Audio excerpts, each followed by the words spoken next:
పువ్వులంటే ఇష్టపడని వాళ్ళు ఎవరు ఉంటారు? అందులోనూ టులిప్స్. ఇప్పుడు నేను చూస్తున్నది టులిప్స్. మామూలుగా సినిమా షూటింగ్లో ఎక్కువగా ఇవి కనిపిస్తూ ఉంటాయి అన్నమాట. వాటిని చూసినప్పుడల్లా నాకు ఎప్పుడు అనిపిస్తుంటుంది ఈ టులిప్స్ని నేను ఒక్కసారైనా చూడగలనా అనుకున్నాను. కానీ నా కోసమే ఇప్పుడు ఒక అద్భుత అవకాశం వచ్చింది. న్యూఢిల్లీలో ఇప్పుడు టులిప్ ఫెస్టివల్ జరుగుతుంది. ఇది వినడానికే నాకు నిజంగా చాలా హ్యాపీగా అనిపిస్తుంది.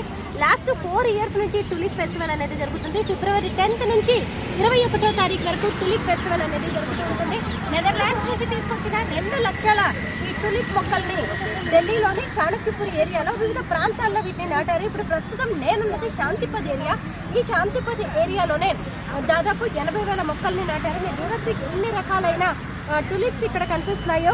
వైట్ కనిపిస్తున్నాయి, పర్పుల్ కనిపిస్తున్నాయి, పింక్ కనిపిస్తున్నాయి, ఆరెంజ్ కనిపిస్తున్నాయి, రెడ్ కనిపిస్తున్నాయి. ఇలా రకరకాలైన టులిప్స్ మనకి ఇక్కడ కనిపిస్తూ ఉన్నాయి. మామూలుగా ఇదంతా ఎంబసీస్ అంటే వేరే